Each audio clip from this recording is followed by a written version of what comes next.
পৃথিবীতে কিছু বিখ্যাত কিছু কুখ্যাত মানুষের স্মৃতি সংরক্ষণের জন্য তাদের শরীরের বিভিন্ন অংশ সংরক্ষণ করা হয়ে থাকে যুগ যুগ ধরে। এদের মধ্যে রয়েছে আইনস্টাইন, লেনিন সহ আরো অনেকেই। কিন্তু আজ আমরা জানবো ডিয়েগো আলভেসের মাথার খুনি কেন সংরক্ষণ করা হয়েছে সেই বিষয়ে। কে ছিলেন ডিয়েগো আলভেস? আশা করি পুরো ভিডিও জুড়ে আমার সাথে থাকবেন। ডিয়েগো আলভেস নামটি হয়তো অনেকের কাছেই অপরিচিত। পর্তুগালের ইতিহাসে সর্বপ্রথম সিরিয়াল কিলার তিনি। শুধুমাত্র এই পরিচয় দিয়ে তার নৃশংস চরিত্রের পুরোটা ফুটিয়ে তোলা যাবে না। আলভেসের মৃত্যুদণ্ড কার্যকরের 177 বছর পর আজও সে মানুষের মনে ত্রাসের সৃষ্টি করে যাচ্ছে। লিসবন বিশ্ববিদ্যালয়ের মেডিকেল অনুষদে তার কাটা মুন্ডুটি এখনও সংরক্ষণ করা আছে, সম্পূর্ণ স্বচ্ছ একটি কাচের জারের ভিতরে।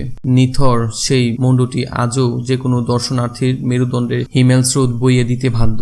কিন্তু কি ছিল আলভেসের অপরাধ? কতটা নিষ্ঠুর হতে পারে একজন মানুষ যার কারণে তার এতটা নির্মম শাস্তি হতে পারে? সে গল্পই আজ তবে জেনে নিন। ডিয়েগো আলভেসের জন্ম পর্তুগালের গ্যালিসিয়া শহরের 1810 সালে। কিশোর বয়সেই সে পাড়ি জমায় পর্তুগালের রাজধানী লিসবনে।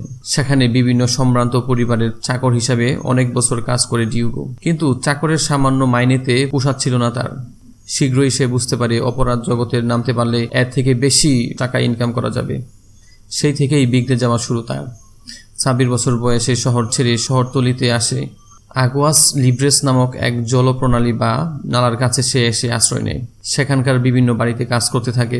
আগুয়াস লিব্রেস হলো একটি বিশাল জলপথ যা দিয়ে পর্তুগালের বড় বড় নদীগুলোর পানি সঞ্চার হয়।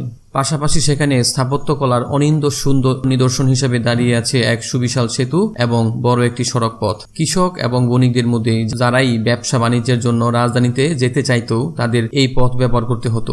আলভেসও তাই তার হত্যালীলা খেলার জন্য এই পথ বেছে নেয়। ভিজের আড়ালে ঘাপটি মেরে লুকিয়ে থাকতো মৃত্যুদূত ডিয়েগো আলভেস। যখন কোনো কৃষক বা ব্যবসায়ী সওদা করে ফিরতে দেখত, সুযোগ বুঝে ঝাঁপিয়ে পড়তো তার উপর। নিরস্ত্র প্রতীকের সর্বস্ব কেড়ে নিত সে। অতঃপর 213 ফুট উঁচু ব্রিজ থেকে নালায় ফেলে দিত হতভাগা ভুক্তভোগীকে। 3 বছর ধরে এই নৃশংসতা অব্যাহত রাখে ডিয়েগো আলভেস। এই 3 বছরে মোট 70 জনকে হত্যা করে নালায় ফেলে দেয় সে। ঘটনার তাৎক্ষণিক কোনো সুরাহা করতে পারেনি পুলিশ। তারা ভেবেছিল সবাই বুঝি আত্মহত্যার জন্য বেছে নিয়েছে এই ব্রিজটিকে, তাই এর কোনো সমাধান না পেয়ে তারা ব্রিজটিকে বন্ধ করে দেয়। আইন শৃঙ্খলা বাহিনীর চোখ ফাঁকি দিতে সমর্থ হয়ে আরও সাহস পেয়ে যায় ডিয়েগো। একটি ডাকাত দল গঠন করে সে। অতঃপর সে দুর্ধর্ষ দল নিয়ে যেসব ধনী ও সম্ভ্রান্ত বাড়িতে সে কাজ করত সেসব বাড়িতে ডাকাতি, লুটতরাজ ও হত্যাকাণ্ড চালায়। কিন্তু নতুন এই পরিকল্পনায় সে বেশি দূর সুবিধা করতে পারল না। ধরা পড়ে গেল পুলিশের কাছে। স্থানীয় এক ডাক্তারি বাড়িতে 4 জনকে হত্যার চেষ্টার সময় ধরা পড়ে ডিয়েগো আলভেস ও তার ডাকাত দল। একের পর এক নৃশংস হত্যাকাণ্ডের অভিযুক্ত হয়ে মৃত্যুদণ্ডে দণ্ডিত হলো আলভেস। ফাঁসিতে ঝুলিয়ে মৃত্যুদণ্ড কার্যকর করা হলো কুখ্যাত খুনি ডিয়েগো আলভেসের। কিন্তু কখনোই তার অধ্যায়ের সমাপ্তি হলো না। ওই সময়টাতে চিকিৎসা বিজ্ঞানের বিপ্লব চলছিল। মানুষের কর্মকাণ্ডের সঙ্গে তার মস্তিষ্কের সংযোগ কোথায় এ নিয়ে গবেষণা হচ্ছিল বিস্তর। তার মৃত্যুর পর লিসবনের ডাক্তাররা আবেদন করলেন আলভেসের মুন্ডুটা যেন তাদেরকে দেওয়া হয় গবেষণার জন্য।